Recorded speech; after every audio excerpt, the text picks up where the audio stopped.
Everyone, Shahed মম kitchen থেকে আপনাদের জানাচ্ছি স্বাগতম। আসসালামু আলাইকুম। আজকে নতুন আরেকটা ভিডিও নিয়ে চলে আসছি। আজকে আমি রান্না করব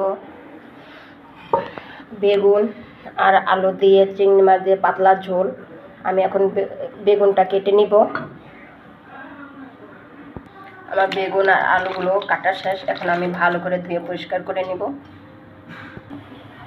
আমি বেগুন আর আলুগুলো ভালো করে ধুয়ে পরিষ্কার করে নিয়েছি। এখানে চিংড়ি মাছগুলো ভালো করে ধুয়ে নিয়েছি। আমি চুলাতে একটা কড়াই বসে দিয়েছি। আমার কড়াইটা গরম হয়ে গেছে। এখন দিয়ে দিব সয়াবিন তেল অল্প করে। তেলটা গরম হয়ে গেলে দিব বেগুন আর আলু, হালকা করে একটু ভেজে নিব।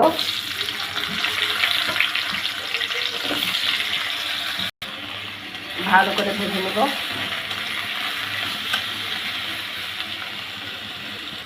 আমার ভাজা শেষ। এখন আমি নামিয়ে নিচ্ছি।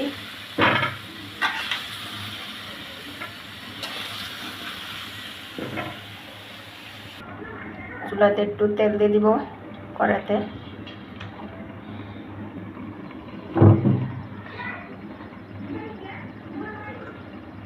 দিয়ে দেব পেঁয়াজ কুচি আর চিংড়ি মাছ একসাথে ভেজে নেব।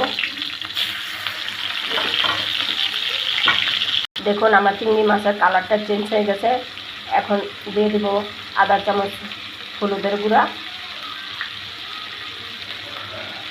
মরিচের গুঁড়া, ধনিয়ার গুঁড়া, আদা রসুন বাটা পেস্ট, দিয়ে দেবো স্বাদ মতন লবণ। এখন এগুলো ভালো করে মশলা কষে নেব।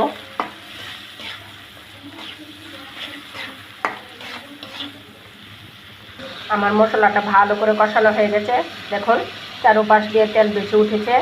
এখন আগে থেকে ভেজে রাখা আলু আর বেগুন ঢেলে দিব। মশলার সাথে ভালোভাবে মিশিয়ে নেব।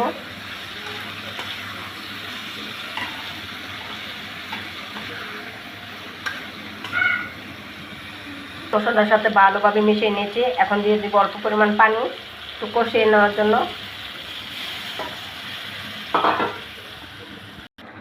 দেখুন আমার বেগুন আর আলুটা ভালোভাবে কষানো হয়ে গেছে। এখন দিয়ে দিব আমি ঝোল।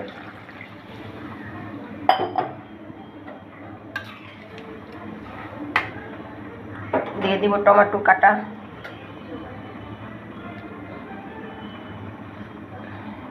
এখন 2 মিনিট জাল দিব। 2 মিনিট পর তরকারির অবস্থা আমি দেখব।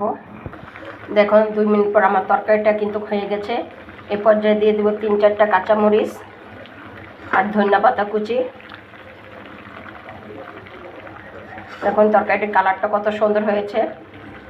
এই গরমের মধ্যে যদি পাতলা ঝোল রান্না করা হয় স্বাস্থ্যের জন্য অনেক উপকার।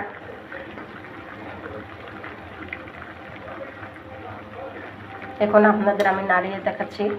এখন আমার তরকারিটা কত সুন্দর। ভিডিওটা যদি ভালো লাগে লাইক, কমেন্ট এবং শেয়ার করে দিবেন আর চ্যানেলটা সাবস্ক্রাইব করে দিবেন। আজকে এ পর্যন্তই। আল্লাহ হাফেজ।